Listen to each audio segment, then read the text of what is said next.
Alors dans cette première petite vidéo, je vous invite à découvrir comment on écrit les 3 premières lettres de l'alphabet grec, à savoir alpha, bêta et gamma. Donc on va commencer par le alpha, donc c'est la première lettre de notre alphabet grec et c'est l'ancêtre de notre lettre A de l'alphabet latin que nous utilisons encore aujourd'hui. Et si vous avez remarqué, donc cette lettre alpha, elle a été très utilisée dans notre langue, notamment quand on parle d'une meute, on désigne l'animal dominant, le mâle dominant comme un mâle alpha. Et vous trouvez également aussi l'expression dans la Bible, l'alpha et l'oméga, donc qui s'emploie pour désigner le commencement et la fin de toute chose. Donc cette lettre alpha, comme je vous le disais, elle a inspiré notre lettre A, donc ce qui fait que la majuscule se forme exactement de la même manière. Donc comme notre A à nous. Donc je ne vais pas aller plus loin, vous voyez à quoi il ressemble et comment cette lettre va être très facile pour vous à reconnaître. En ce qui concerne la minuscule, donc la minuscule s'écrit dans un seul interligne, donc entre les deux lignes que vous avez là.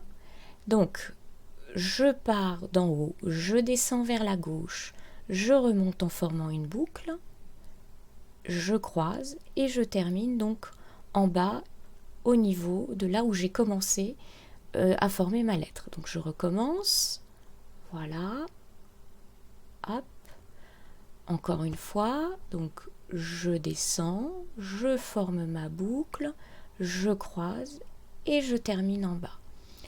Je descends vers la gauche, je forme ma boucle, je croise et je termine en bas. Bien, ça c'est pour la lettre alpha qui se prononce A. Quant au bêta, donc c'est l'ancêtre de notre lettre B dans notre alphabet latin. D'ailleurs, si vous avez remarqué, si je prends le nom alpha et le nom bêta, vous découvrez que ces deux noms des deux premières lettres donc, nous ont permis de former notre mot alphabet. Alors le bêta majuscule comme l'alpha majuscule, il ressemble à notre B majuscule, donc il n'est pas très difficile. Quant au B minuscule, alors suivant les éditions, vous en trouverez deux, mais vous allez voir, ils se ressemblent. Donc celui que l'on trouve dans toutes les éditions, au moins en milieu de mot, c'est celui-ci, celui qui ressemble, pour ceux qui font de l'allemand parmi vous, à un petit S7. C'est-à-dire qu'en fait, on commence le B en dessous de la ligne principale, je fais ma première boucle entre mes deux lignes du deuxième interligne et je termine donc avec ma deuxième boucle entre la ligne et le premier interligne. Voilà, comme ceci. Bien. Donc ça, c'est le premier bêta minuscule.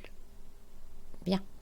Dans certaines éditions, à l'intérieur des mots, vous pourrez trouver un autre bêta minuscule qui a un petit peu une forme de paire de lunettes mais sur le côté. C'est-à-dire qu'il fait deux petites boucles comme ceci. Donc moi j'aime bien partir d'en haut, voilà. Mais si c'est plus simple pour vous, vous pouvez aussi partir d'en bas. Je fais ma première boucle, hop. Je fais ma première boucle, voilà. Ce qui fait que dans un mot comme le mot barbaros, qui veut dire le barbare, vous pourrez le trouver écrit comme ceci. Donc le premier B, de toute façon, s'écrit toujours comme le premier que je vous ai proposé. Ensuite, j'ai mon petit alpha, voilà, que vous savez faire maintenant. Une nouvelle lettre que nous verrons plus tard qui est le rho, c'est-à-dire qui correspond à notre R et qui ressemble à un petit P d'ailleurs. Ensuite, donc, à l'intérieur du mot, je peux trouver soit le premier bêta, soit le second bêta. Et ensuite, donc, je vais terminer le mot. Un deuxième alpha, bar, bas. Et ensuite, donc, une nouvelle fois le rho, qui ressemble à un petit P. Un omicron, qui ressemble à un haut standard.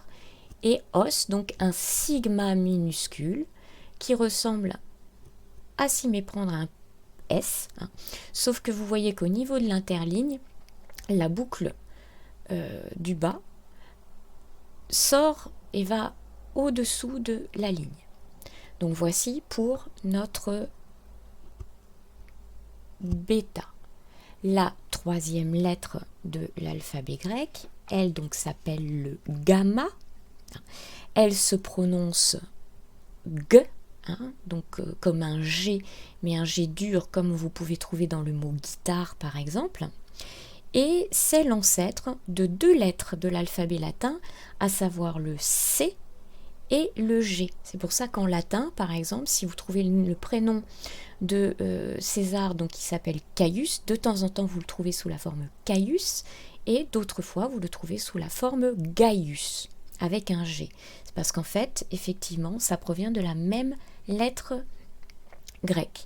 Alors, la majuscule, elle n'est pas compliquée puisque, en fait, le gamma majuscule correspond, je vais dire, à un angle droit.